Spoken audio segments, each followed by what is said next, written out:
ዛሬ እዚህ ስንገናኝ ይህንን የአራዳ በጎነት መንደርን ለመገንባት ስንዘጋጅም በጣም በልዩ ስሜት ሆነን ነው። በህዝባችን በተጣለብን እምነት ዳግም ኢትዮጵያን ለመምራት ተጨማሪ 5 ዓመት ለብልጽግና መሰጠቱ በታወጀበት ማግስት በመሆኑ እጅግ በጣም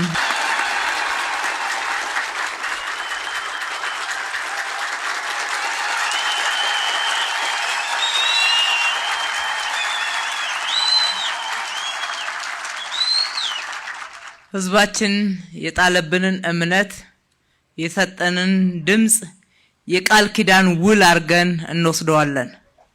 ይህንን እምነት ገንብተን ለህዝባችን የኑሮ መሻሻል፣ የኑሮ ጫና መቀነስ፣ የአኗኗር መዘመን አርገን እንደምንከፍለው ቃል እንገባለን።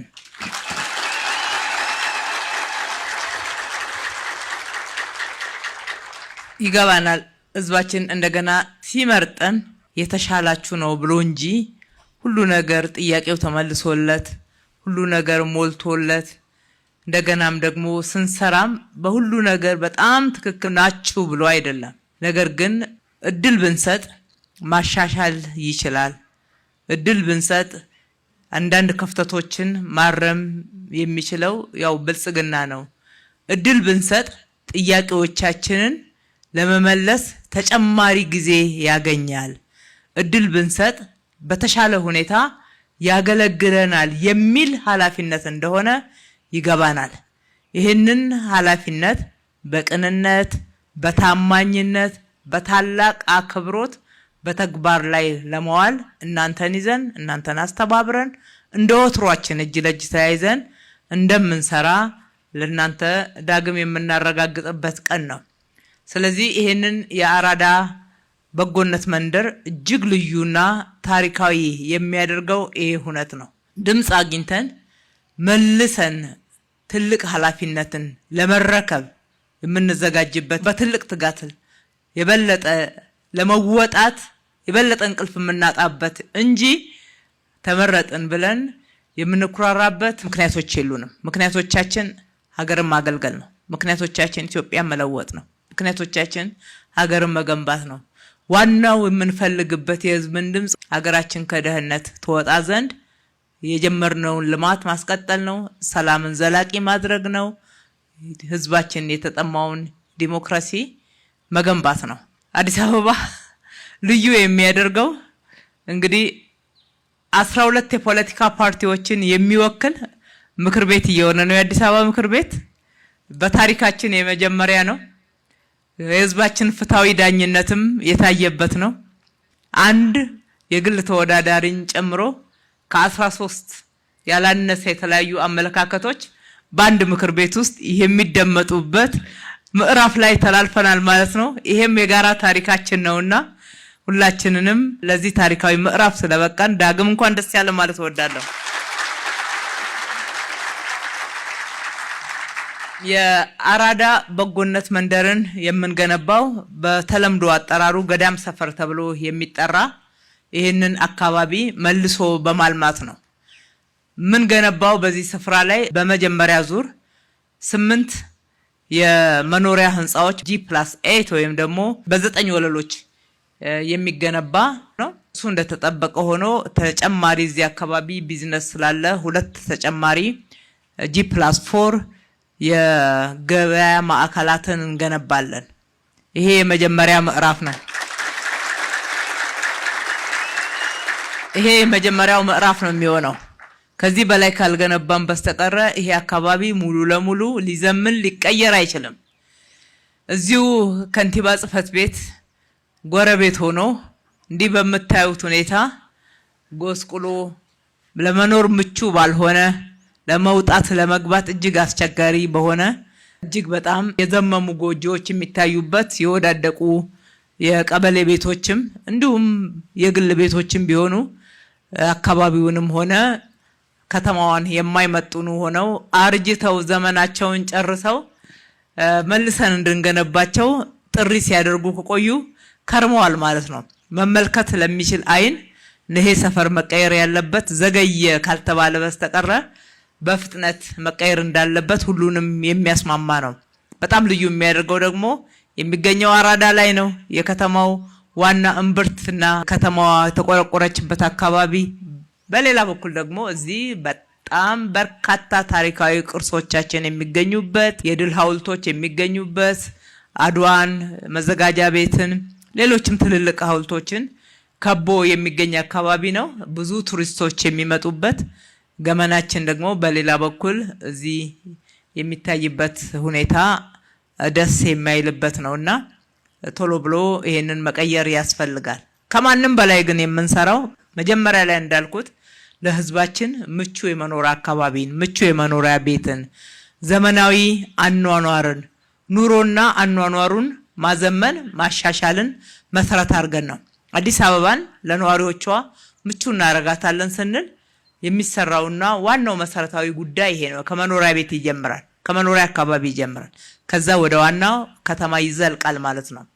ይህንን መነሻ በማድረግ በጎነት በከተማችን ላይ ሁል ጊዜ እያበበ እየደመቀ እየጎለበተ የመጣ አሰራር ነውና ብቻችንን ሳይሆን የከተማችንን ባለሀብቶች ሁል ጊዜ በጠራናቸው ቁጥር ከጎናችን የማናጣቸው የሰራችሁት ስራ ያገኛችሁት ሀብት ገንዘብ ለግላችሁ ብቻ ሳይሆን ለህዝባችሁ የሚተርፍ የህዝባችሁን ጫና የሚያቃልል የህዝባችሁን ኑሮ የሚያዘምን ይሁን ብለን ጥሪ ስናደርግ ምላሻቸው ቀና የሆነ ተግባራዊ የሆነ ዛሬም አብረውናሉ። እነሱን በማስተባበር ከተማው ደግሞ ካለው በጀት እዛው ላይ የተወሰነ ጨምሮ በጋራ ሆነን የምንገነባው ነው። ስለዚህ ዛሬ የምንገነባው እናንተ የጣላችሁብን እምነት የሀገራችንን ጽናት ትብብርን የምንገነባው አብሮነትን የምንገነባው ምቹ የመኖሪያ አካባቢን ብሎም የኢትዮጵያን ብልጽግና ነው። የኢትዮጵያ ብልጽግና እንደሚረጋገጥ አንዳች ጥርጥር የለንም። የጀመርናቸው ስራዎች እስከዛሬ የታዩ ውጤቶች ይህንን ያሳያሉ። በሌላ በኩል ደግሞ ውጥኖቻችንን ባለፉት 5 ዓመታት በሚገርም ፍጥነት በብዙ ፈተና ውስጥ ሆነን መተግበር ችለናል። አንድም አልተደናቀፈም። ብዙ ፈተናዎች ውስጥ ብናልፍም ሁሉም ተተግብረዋል፣ ውጤትም አምጥተዋል። አሁን ደግሞ በተሻለ ሁኔታ ውስጥ ሆነን ያንን በእጥፍ ጨምረን እንደምንገነባው እምነት አለን። ይሄ ከሆነ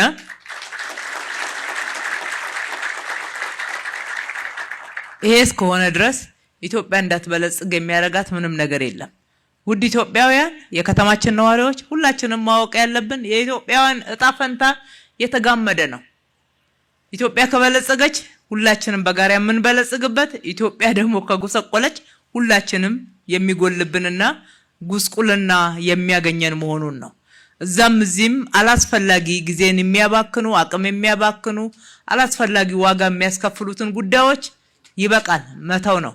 ወደ ልማቱ ፊታችንን መመለስ፣ ሰላማችንን ዘላቂ ማድረግ፣ ሀገራችንን በመገንባት እኛ ከደህንነት እየወጣን በዓለም አቀፍ ደረጃ ደግሞ ክብራችንን እየተጎናጸፍን መቀጠል ይገባናልና ለዚህ ሁላችንም እንትጋላለሁ። በዚህ ፕሮግራም ላይ ተገኛችሁም ያልተገኛችሁም ለእንደዚህ አይነት ፕሮግራም ተተባበሩ ዘንድ ጥሬም ማስተላለፍ እወዳለሁ። በዚህ የክረምት በጎ ፈቃድ ቤት ብቻ አይደለም የምንገነባው። ከቤት አንጻር 2500 የመኖሪያ ቤቶችን በክረምቱ ላይ ብቻ የምንገነባው ነው። በተጨማሪ አካባቢን እናጸዳለን፣ የጎርፍ መውረጃዎችን መልሰን እንገነባለን፣ እናጸዳለን። ደም ልገሳዎች አሉ። ለነዋሪዎቻችን በተለይ ለአቅመ ደካሞች ምንም ገቢ ለሌላቸው ማዕድ እናካፍላለን። ቤታቸውን ጓዳቸውን እንጎበኛለን። የክረምቱ አጠቃላይ ጫና እንዳያገኛቸውና ብዙ ጫና እንዳይፈጥርባቸው ድጋፎችን እናደርጋለን። በየአካባቢው ያሉትን እንደ ትላንትና የጀመርነውን የአረንጓዴ ልማት እናስቀጥላለን።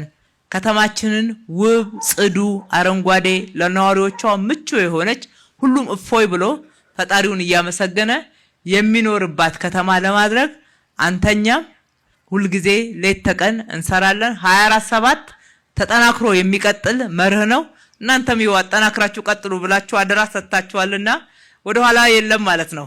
ጨምረን እንቀጥላለን። በዚህ የክረምት በጎ ፈቃድ ስራ የጀመሩትን ማመስገን ዛሬ ከኛ ጋራ ሊጀምሩ ያሉትን አስቀድመን አመስግነን ከናንተ ጋራም አስተዋውቀናችሁ በርቱ እያላችሁ መታችሁ እያያችሁ እያበረታታችሁ ቡና ውሃ እያቀበላችሁ አብራችሁ ተሰሩ ዘንድ ስማቸውን መጥራት ያስፈልጋል። ቴምር ሪል ስቴት እና አለምሼት ሪል ስቴት G+4 5 ወለል በተለያየ ቦታ ላይ ጀምረዋል። ዛሬ እዚህ አራዳ የበጎነት መንደር በጎነት የሚታይበት ለትውልድ የሚተላለፍበት ሰፈር ላይ አብረውን ለመገንባት ቃል ገብተው እዚህ የተገኙ ባለ 9 ወለል ነው G+8 ብያቸዋለሁ የሚሰሩት ህንጻዎች ሜትሮክ ኢንቨስትመንት ግሩፕ አቶ በላይነህ ክንዴ አንድ አቶ ያደታ ጁነዲን አንድ በጋራ ሆነው ደግሞ የሚገነቡ TNT ኮንስትራክሽን እና ግራንድ ሌጋሲ ሃውስ በጋራ ኢቲ ኦንላይን ኮሌጅ እና አብይ ማስረሻ ዴማ ሪል ስቴት ስናፕ ትሬዲንግ መሐመድ አድናን ገብረ ኢየሱስ ኤገታ ጊፍት ሪል ስቴት አሚር በድሩ እነኚህንና የከተማውን ሀብት ደግሞ እናንተ ከከፈላችሁት ግብር ጨምር አድርገንበት አካባቢውን ውብ እጅግ በጣም ማራኪ ለመኖር የሚመች ልጆች ወርቀው ደስ ብሏቸው የሚያድጉበት ወጣቶች የሚጫወቱበት አካባቢ ሆኖ እንደምናስረክባችሁ በድጋሚ በጋራ ቃል እንገባለን።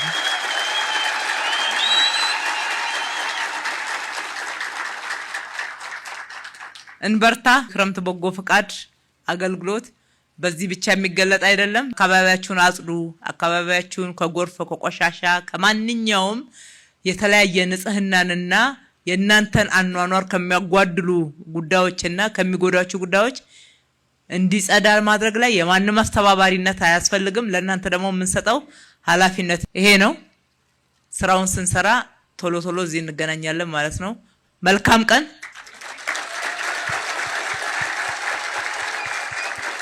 ፈጣሪ ኢትዮጵያና ሕዝቦቿን ይባርክ።